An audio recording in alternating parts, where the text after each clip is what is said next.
জুবিনক লৈ আৰম্ভ হৈছে ৰাজনীতি অখিল লুৰিনে জুবিনক লৈ আৰম্ভ কৰিছে ৰাজনীতি সংগীতৰ ৰজা জুবিন অবিহনে আদৰুৱা অসম ৰাজ্যৰ প্ৰতিগৰাকী লোক এতিয়া শোকত ম্ৰিয়মান জুবিন গাৰ্গৰ মৃত্যু ন্যায় বিচাৰিছে প্ৰতিগৰাকী লোকে ইয়াৰ মাজতে জুবিনক লৈ আৰম্ভ হৈছে ৰাজনীতি মুখ্যমন্ত্ৰী ডক্টৰ হিমন্ত বিশ্ব শৰ্মাৰ মতে অখিল গগৈ আৰু লুৰিনজ্যোতি গগৈয়ে আৰম্ভ কৰিছে জুবিনক লৈ ৰাজনীতি যিসময়ত সকলোৱে জুবিন গাৰ্গৰ মৃত শৰীৰৰ ভৰিত ধৰি প্ৰণাম কৰিছিল সেই সময়ত অখিল গগৈয়ে জুবিনৰ পাৰ্থিৱ শৰীৰৰ ওচৰত হাত দাঙি কৰিছিল অদ্ভুত আচৰণ আমি সকলোৱে মৃত শৰীৰৰ নিয়ম কি মৃত শৰীৰত ভৰিত ধৰি আমি প্ৰণাম কৰোঁ আৰু প্ৰণাম কৰি বিদায় দিওঁ সিদিনাখন অখিল গগৈয়ে মই নিজে দেখি মই হাকে দিব খুজিছিলোঁ জুবিন গাৰ্গৰ পাৰ্থিৱ শৰীৰৰ ওচৰত গৈ এনেকুৱা কৰি আহিছে এইটো কি বস্তু জুবিনৰ জীৱনকালত আমি কেতিয়াও জুবিন অনুৰাগী হিচাপে দেখা নাপালো বিধায়ক অখিল গগৈক জুবিনৰ মৃত্যুৰ পিছৰ ৰাজনীতি আৰম্ভ কৰিছে অখিলে 26ত দেউনা পাৰ হ'বলৈ আহিলা হিচাপে ব্যৱহাৰ কৰিছে জুবিনক কোনোবাই অখিল গগৈ কেতিয়াবা জুবিন গাৰ্গৰ গান ভাল পালো বুলি টুইট কৰা কৰবাত আছে নেকি কাৰোবাৰ লগত কেতিয়াবা অখিল গগৈয়ে জুবিন গাৰ্গৰ ফাংচন শুনিব যোৱা কিবা ৰেকৰ্ড আছে নেকি এটোতো পলিটিক্স কৰি আছে আৰু মৃত ব্যক্তিক লৈ ৰাজনীতি কৰা মানুহ হ'ল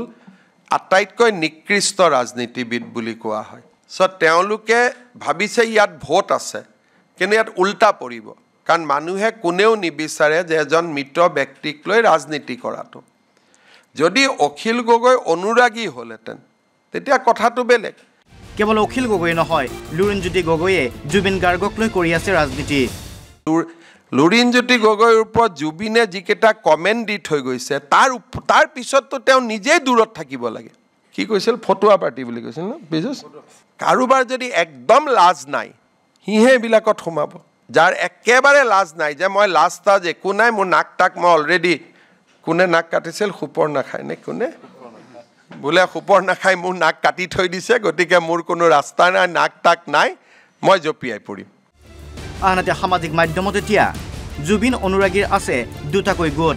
এটা গোটে জুবিন গাৰ্গৰ প্ৰকৃত অনুৰাগী যিয়ে ন্যায় বিচাৰে আনটো গ্ৰুপ যিয়ে জুবিনৰ গান কেতিয়াও শুনা নাই তেওঁলোকৰ উদ্দেশ্য এটাই বিজেপিক 26ত পৰাজিত কৰিব বিচৰা এটা হ'ল অনুৰাগী যোনে সঁচাকৈ জুবিনৰ ন্যায় বিচাৰে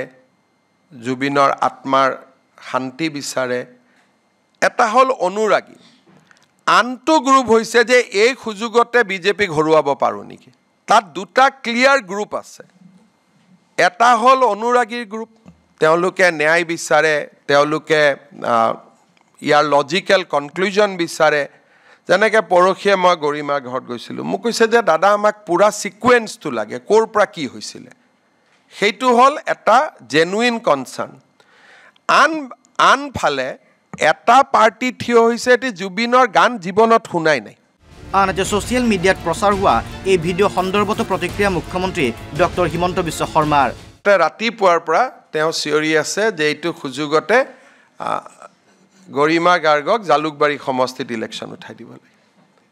এওঁতো কেতিয়াও জুবিনৰ গান শুনা নাই কাৰণ ইছলাম ধৰ্মৰ নিয়মতে মৌলবীসকলে গান শুনিবই নোৱাৰে আপোনালোকে যদি তেওঁলোকে এণ্টাৰটেইনমেণ্টত যাব নোৱাৰে ভিডিঅ' জাৰ্নেলিষ্ট জিতেন দাসৰ সৈতে বিচিত্ৰ ৰাজবংশী ৰিপৰ্ট অসম লাইভ 24